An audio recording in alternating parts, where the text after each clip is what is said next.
Boys and girls, this is going to be the first video that is going to focus on proportional relationships. So on the screen right now, you can see that we're going to investigate and further identify whether or not a proportional relationship is found by looking at information that is in a table, by information that is represented in a graph, by information that may be best explained using an equation, and also by identifying whether or not a diagram, so a visual representation, has a proportional relationship in it. So we've been using proportions when thinking about our percent problems, and that's just when we have two ratios set equal to one another. So in order for us to see a proportional relationship between two different quantities, the table, the graph, the equations, the diagrams all have to show us that we have a common unit rate. So a common unit rate is found in proportional relationships. This video is going to focus on tables.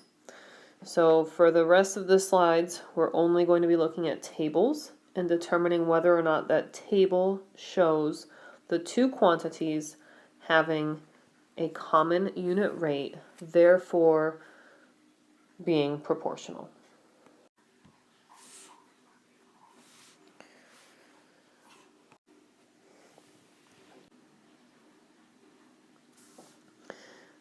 So two quantities are proportional if they have a constant or the same ratio or rate. And that means that each one of the quantities or ratios that are found in the table, for example, here, here, here, and here, all need to have a same unit rate.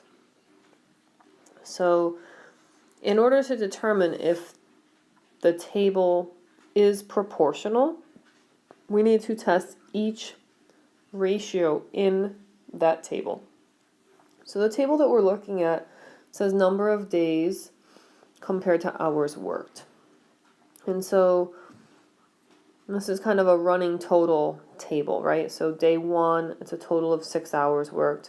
After 2 days, it's 12 hours have been worked.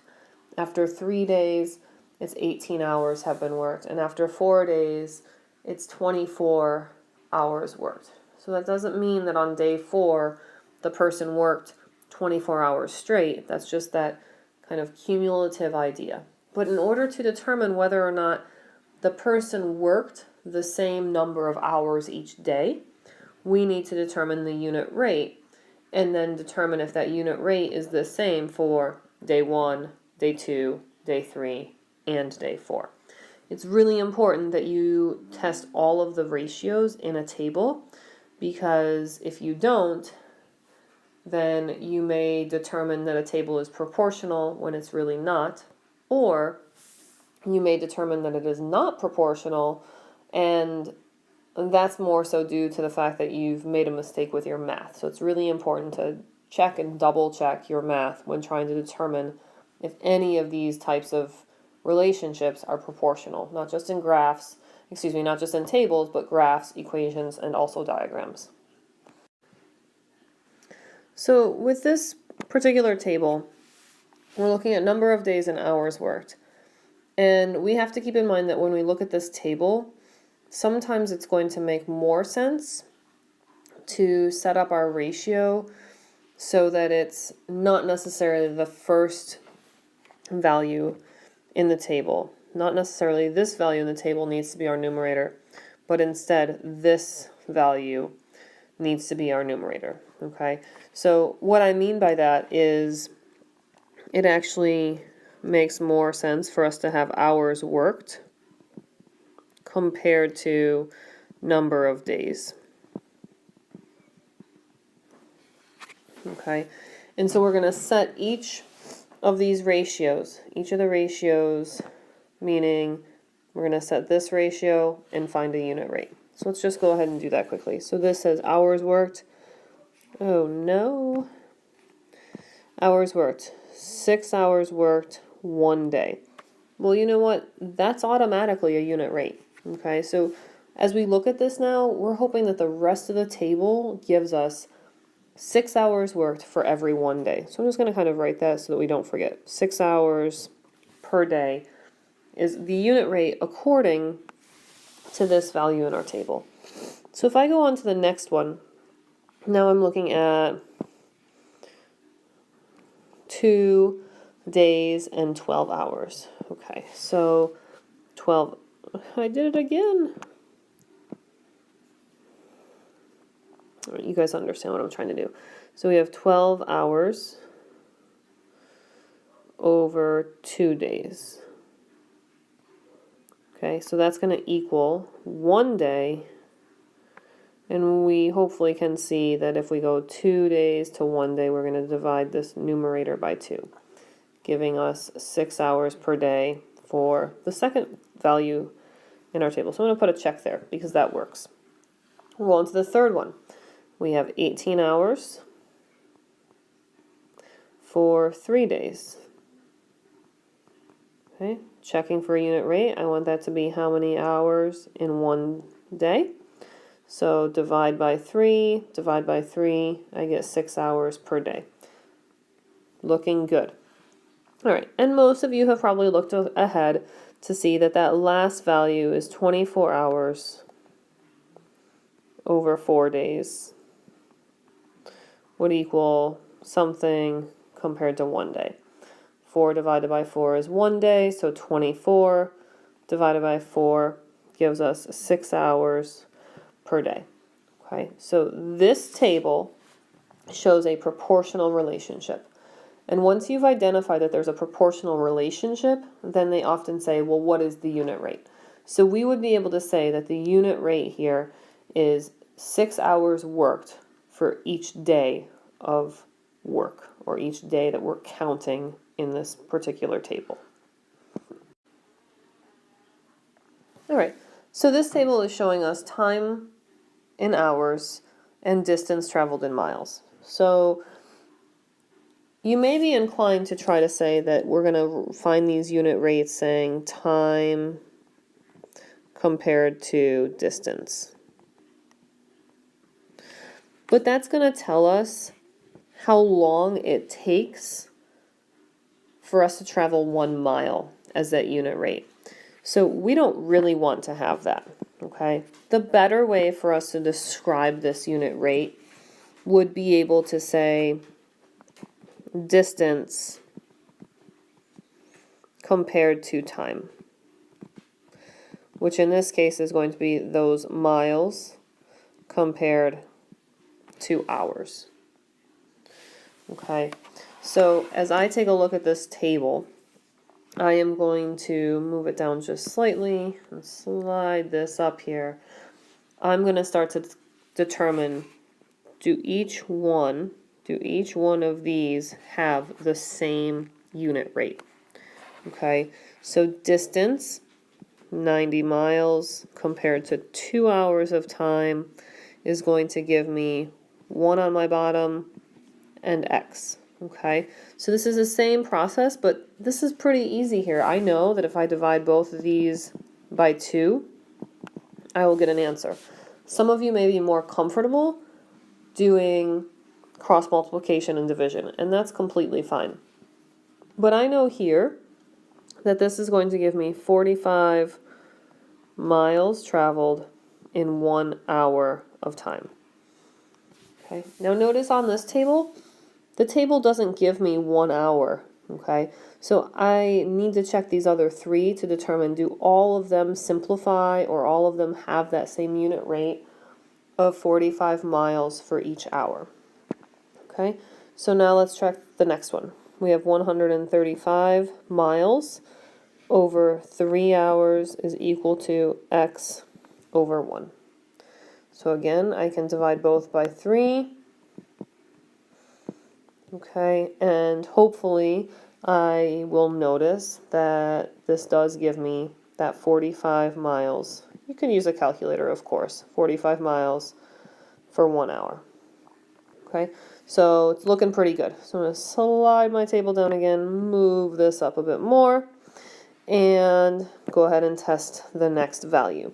So the next value is the value that says we've traveled 225 miles over 5 hours of time. So in 1 hour of time, what does that mean? Okay, so again, I'm going to divide by 5, and 225 divided by 5. 5 goes into 22 4 times. This is looking good. 20, bring down that 5, 45. So this one also gives me 45 miles for 1 hour. Looks very promising. All right, so the last one tells me 270 miles traveled in 6 hours. So again, here we go. 270 miles traveled in 6 hours of time is going to give me a unit rate of X miles over 1 hour of time. On your calculator or on your paper, we're going to divide 270 by 6 because 6 divided by 6 gives me 1 hour. 6 goes into 27 4 times. That's 24. 27 minus 24 is 3. Bring down that 0. And 6 goes into 30 exactly 5 times. So we're left with 45 miles for 1 hour. Okay, so we can say, let's see if I can grab my table and bring it down here. Not that table. Bring down this table. Slide this up. Okay, so we can say that this table, okay, has a proportional relationship, okay, is proportional. And you know it's proportional because every single value in this table has the same unit rate, okay? So then once we identify if it's proportional, we say the unit rate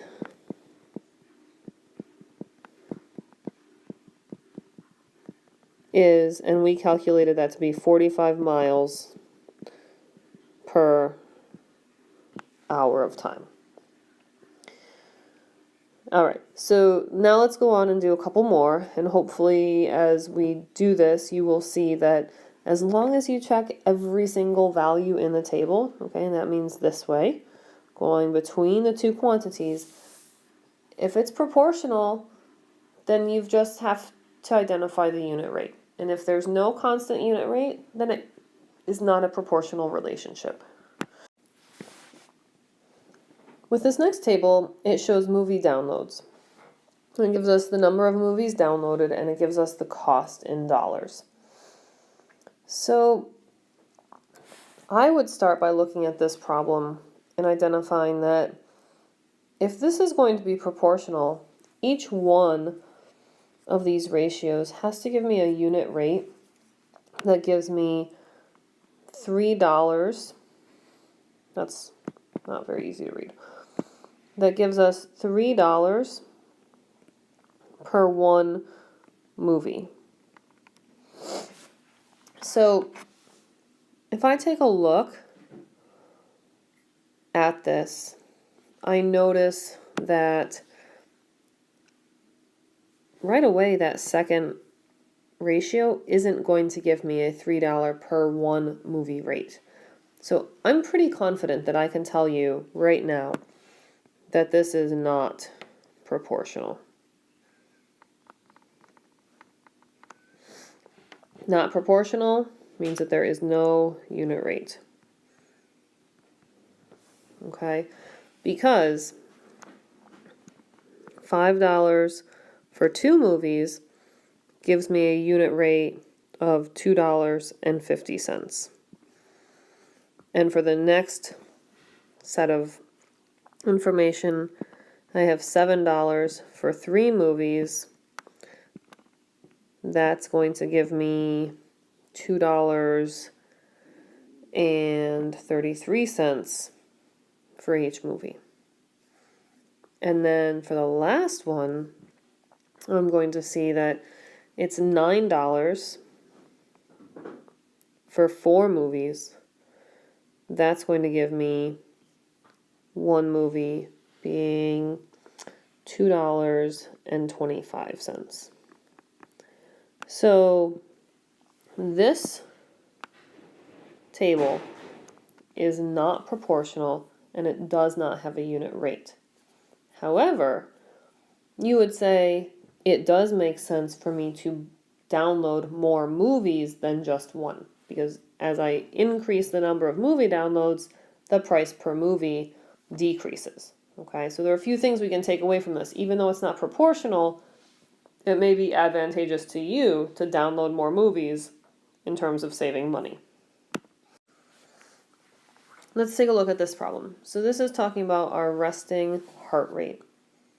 Resting heart rate, time, calculated in seconds or recorded in seconds, and heartbeats. So again, when we think about our unit rate, it probably makes more sense for us to determine how many heartbeats per second. So I'm just going to abbreviate that with heartbeats per second. Okay, makes more sense rather than saying seconds per heartbeat. Okay, either way, if you keep your calculations consistent for all values in the table, as long as you have a consistent unit rate, then you can still identify whether or not this is proportional. Okay, so remember, the first thing that we want to determine is it proportional? And if it is, what is the unit rate?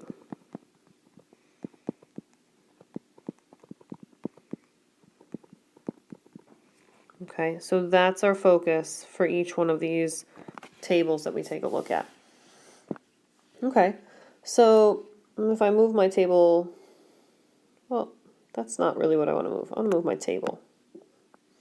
My table won't move. Okay, I'm just going to squeeze this down then and kind of put it over here.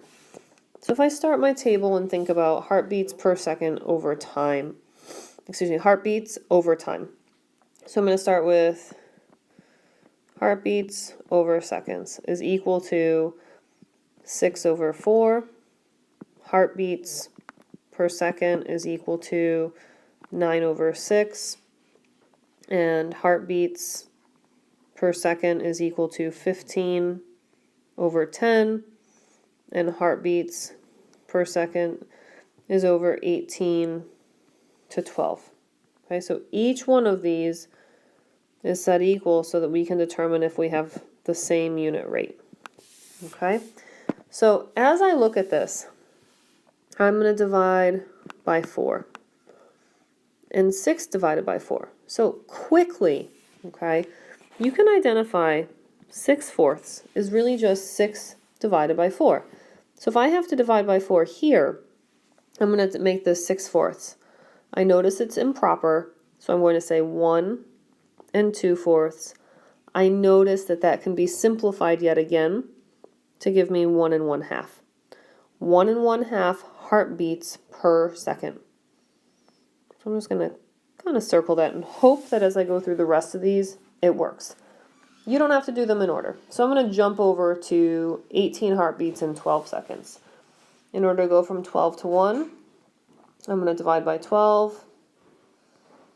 18 divided by 12 would look something like this. 1 6/12. 6/12 is equal to 1/2, so we have 1 1/2 compared to 1 second of time. So far, it's looking good. Back over to 9 heartbeats for 6 seconds. I'm going to identify that I divide both parts by 6. 9/6 simplifies to 1 3/6, which then simplifies again to 1 1/2 over 1 second. So 1 1/2 heartbeats for every second. So far, 3 of our values in our table are proportional. If this last one is proportional, then we can identify that the table is proportional, meaning the relationship of heartbeats to seconds is proportional because it has the same unit rate. So taking a look over here, 15 divided by 10 gives me 1 and 5/10, gives me 1 and 1/2 compared to 1 second of time. Okay, so I am able to identify that, yes, it is proportional, and I am able to say that it is 1.5 heartbeats for 1 second of time. Now that you've watched the video, I would like for you to take a look at the 3 problems that are posted on the screen and use your notes and examples from the video to determine whether the set of the numbers in each table is proportional. So remember that you need to test by determining whether or not each ratio in the table has a constant unit rate or the same unit rate. If it does, you can determine that yes, it is proportional, and you can identify that unit rate. If there is no unit rate that is constant, then you need to explain why the table is not proportional. And then number 3, we should be able to set up using our typical proportion for thinking about what are we comparing in words, what is our known ratio, and what is our unknown ratio. This one's asking you to find the unit rate first, and then determine how much money does it cost for 18.5 gallons of gasoline. We will go over the answers to these 3 problems in class.